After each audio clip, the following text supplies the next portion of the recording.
Of course, the first thing that I wanted to do when I got back to America was find Jenny. So I phoned Moses in Boston. The Broken Eggs group has broken up, he told me. I don't know what happened to Jenny. I heard that she went to Chicago, but that was 5 years ago. Do you have a telephone number or anything? I asked. It's an old number, he said, but perhaps she's still there. I phoned the number and she wasn't. Jenny Curran, a man's voice said. She went to Indianapolis, got a job at the Tempera factory. So I went to Indianapolis on the bus.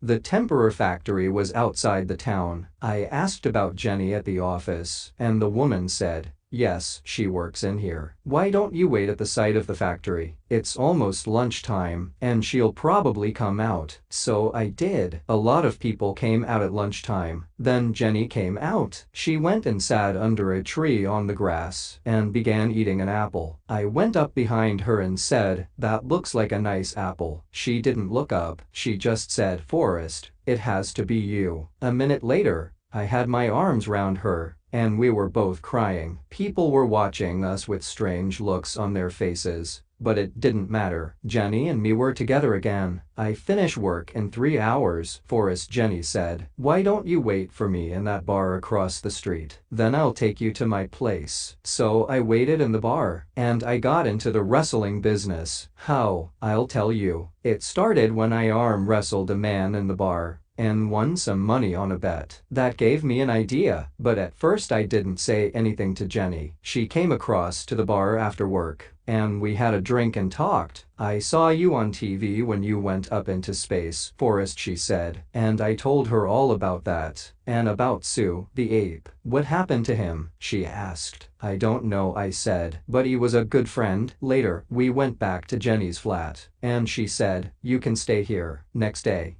when Jenny went to work, I went back to the bar. Several people wanted to try arm wrestling with me again, and I said okay. None of them won because one was too strong, but plenty of people wanted to try their luck. After about a month, I was winning nearly $200 a week arm wrestling. Then one day a man called Mike came into the bar. You can make a lot more money, he told me. How? I asked. Wrestling. Real wrestling, he said. I can teach you. To make a long story short, he did. Jenny wasn't happy about the wrestling, but I won a lot of money, sometimes by winning fights, sometimes by losing them, because Mike told me to lose them. Yes, that happens too. But then I did something stupid again. I bet on myself winning a fight after Mike told me to lose it. Jenny got really angry. It isn't honest, she said. I didn't listen. I bet all my money on myself to win, and then I lost the fight. But there was worse to come. When I got back to the flat, Jenny was gone, and there was a letter waiting for me. It said,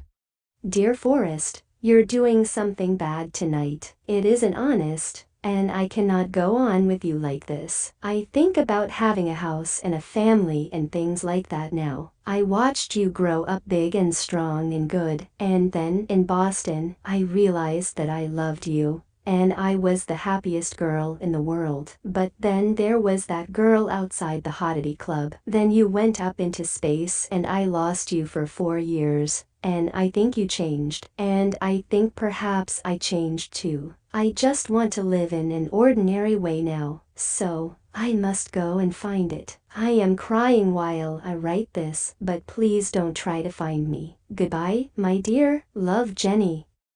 And for the first time ever, I knew that I was a real idiot.